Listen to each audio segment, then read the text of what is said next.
देश और दुनिया की तमाम छोटी और बड़ी खबरों के लिए हमारे चैनल को सब्सक्राइब करना न भूलें और बेल का बटन जरूर दबाएं। नमस्कार दोस्तों, स्वागत है आपका देश लाइव में और आपके साथ हमेशा की तरह मैं हूं आशिमा त्यागी। दोस्तों, आज बेहद महत्वपूर्ण मुद्दे पर हम आपसे बात करने जा रहे हैं और ये महत्वपूर्ण मुद्दा क्योंकि मैं इसलिए कह रही हूं, कभी कहते हैं कि लोकतंत्र में आखिरी उम्मीद का नाम इलेक्शन होता है, इसलिए मैंने महत्वपूर्ण कहा आज का मुद्दा। ध्यान से सुनिए दोस्तों, लेकिन जब चुनावी मैदान ही साजिशों से भरा हो तो उम्मीद भी बेबस हो जाती है। बिहार की जाले सीट से कांग्रेस उम्मीदवार नौशाद आलम का नामांकन रद्द होना सिर्फ एक कानूनी गलती या तकनीकी त्रुटि नहीं है, बल्कि ये उस राजनीतिक व्यवस्था का आईना है जिसमें ईमानदार या आम आदमी की आवाज उठाने वाला हर चेहरा पहले बदनाम किया जाता है और फिर ठिकाने लगाया जाता है। नौशाद आलम, ये नाम नौशाद आलम का दर्द दरअसल एक व्यक्ति का नहीं बल्कि उस पूरे तबके का दर्द है जिसे सिस्टम ने हमेशा हाशिए पर रखा है। और जब वो हाशिया बोलने की कोशिश करता है तो सत्ता उसे तकनीकी कारणों से चुप करा देती है। आज हम इसी पर चर्चा करेंगे दोस्तों। चर्चा में मैं आगे बढ़ूं उससे पहले आप लोगों से अपील, इंसाफ की आवाज को बुलंद करने के लिए और सच्ची पत्रकारिता के लिए हमारा सहयोग करें। साथ ही डिस्क्रिप्शन में दिए गए लिंक को ओपन कर ज्वाइन बटन दबाकर आप हमसे यानी देश लाइव से सीधा जुड़ सकते हैं। दोस्तों, वापस आज के मुद्दे पर लौटते हैं। जाले सीट की मैं बात कर रही हूं। अब जरा जाले विधानसभा सीट की कहानी को आपको समझना होगा दोस्तों। ये सीट सीमांचल की राजनीति का नब्ज मानी जाती है और यहां की जो सियासत है वो हमेशा मुस्लिम पिछड़ा गठजोड़ के इर्द गिर्द जो है वो घूमती रही है। नौशाद आलम कांग्रेस के उन नेताओं में से एक है जिन्होंने जमीन से राजनीति शुरू की, पंचायत स्तर से लेकर विधानसभा तक अपनी पहचान बनाई। 2020 के चुनाव में जब उन्होंने निर्दलीय उम्मीदवार के तौर पर अच्छा प्रदर्शन किया, तब से ही वो बीजेपी और जेडीयू की नजर में खतरा बन गए थे। और दोस्तों, यही वजह है कि जब 2025 के चुनाव में कांग्रेस ने उन्हें टिकट दिया तो राजनीतिक समीकरणों में हलचल जो है वो मच गई और बहुत तेजी के साथ ये हलचल मची। लेकिन खेल जो है वो वहीं से शुरू होता है जहां सिस्टम ने अपनी पुरानी चाल चली। नामांकन प्रक्रिया में ही गड़बड़ी ढूंढ ली गई और बताया गया कि उनके नामांकन पत्र में कुछ दस्तावेज अधूरे हैं या कुछ कॉलम सही तरह से भरे नहीं गए हैं। अब सवाल यह है कि इतने बड़े स्तर की पार्टी के उम्मीदवार के नामांकन में अगर कोई कमी रह भी जाए तो क्या चुनाव आयोग पहले से सुधार का मौका नहीं देता?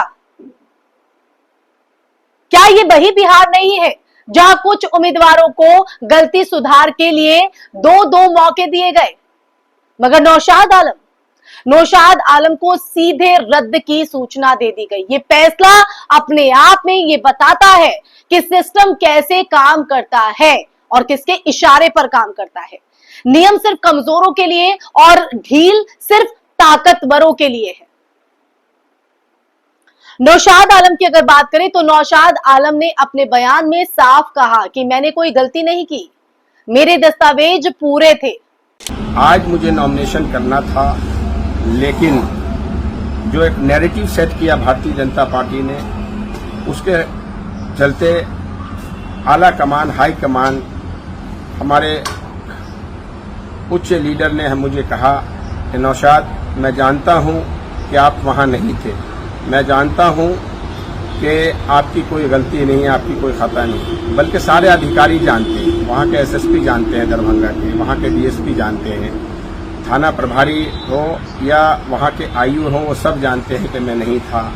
इवन के कोर्ट में हम लोगों ने कई बार इसका पिटीशन लगाया, लेकिन मुझे लगता है कि बिहार के अंदर जल्दी किसी चीज़ की सुनवाई नहीं है, चाहे वो कोई भी हो, उसकी सुनवाई नहीं हो। मैं एक ही रिक्वेस्ट करना चाहता हूँ देश के प्रधानमंत्री से, देश के गृह मंत्री से,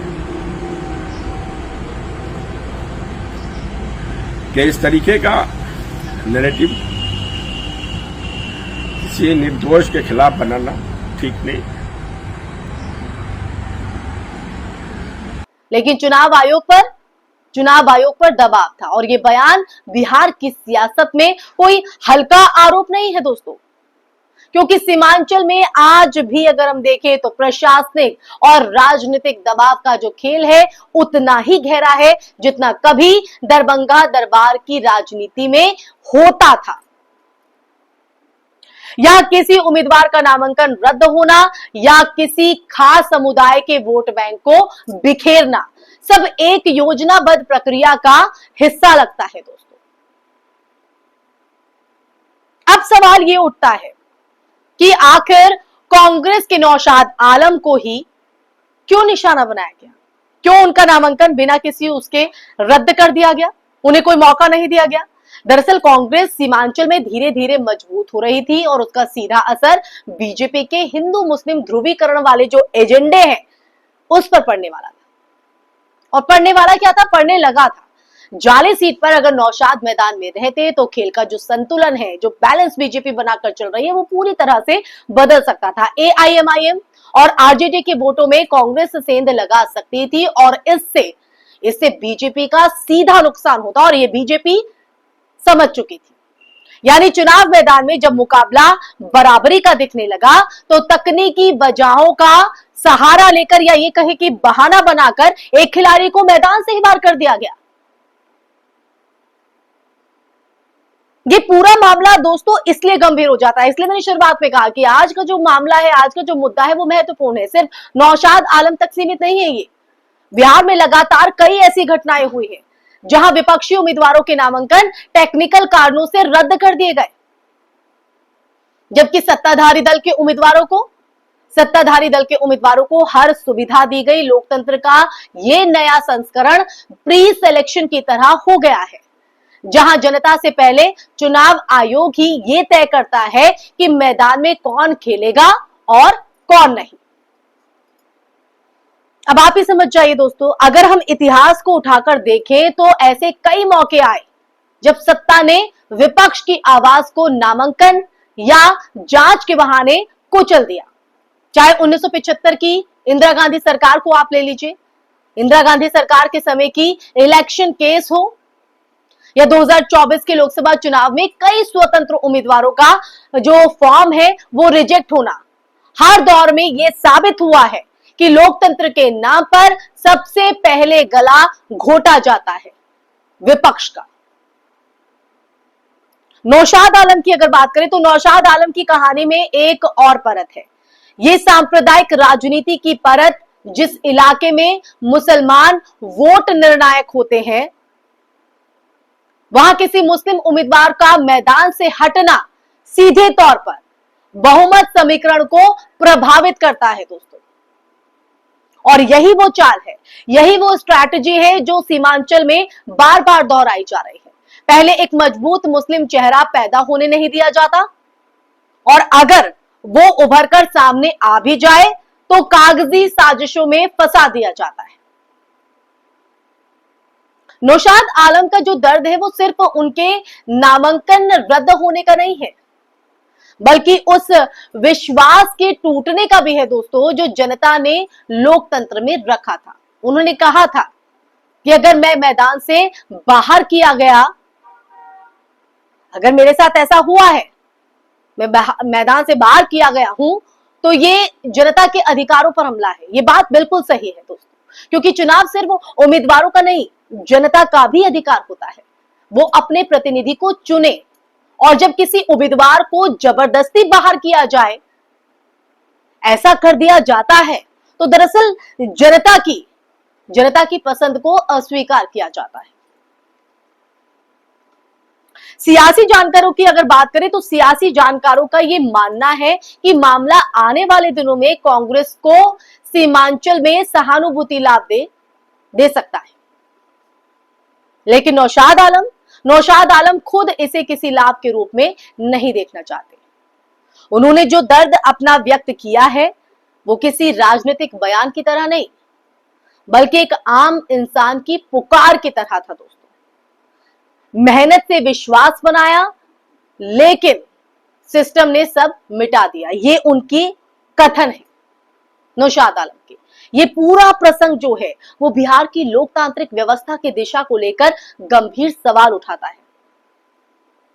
क्या हम सच में एक स्वतंत्र लोकतंत्र में रह रहे हैं दोस्तों? ये सवाल मैं आप लोगों से ही करना चाहती हूँ। आप क्या महसूस करते हैं? या फिर ये लोकतंत्र अब प्रतिबंध प्रतियोगिता में बदल चुका है? और अगर ऐसा है तो उसने ये किसने किया? जहां हारने वाले पहले से तय हैं और जीतने वालों का फार्म कभी रद्द नहीं होता।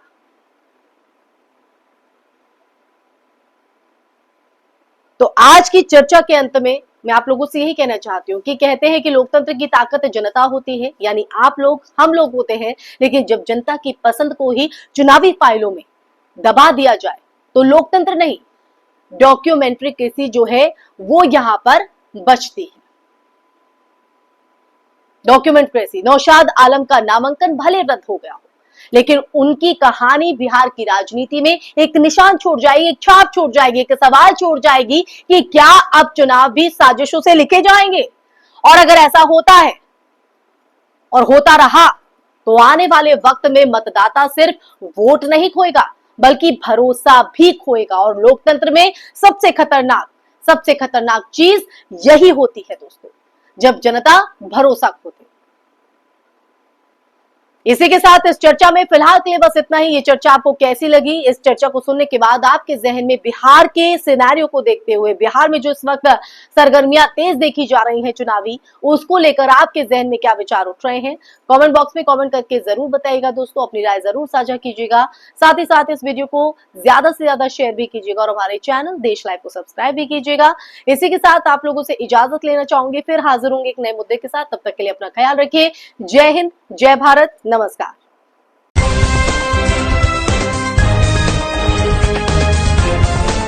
देश और दुनिया की तमाम छोटी और बड़ी खबरों के लिए हमारे चैनल को सब्सक्राइब करना न भूलें और बेल का बटन जरूर दबाएं।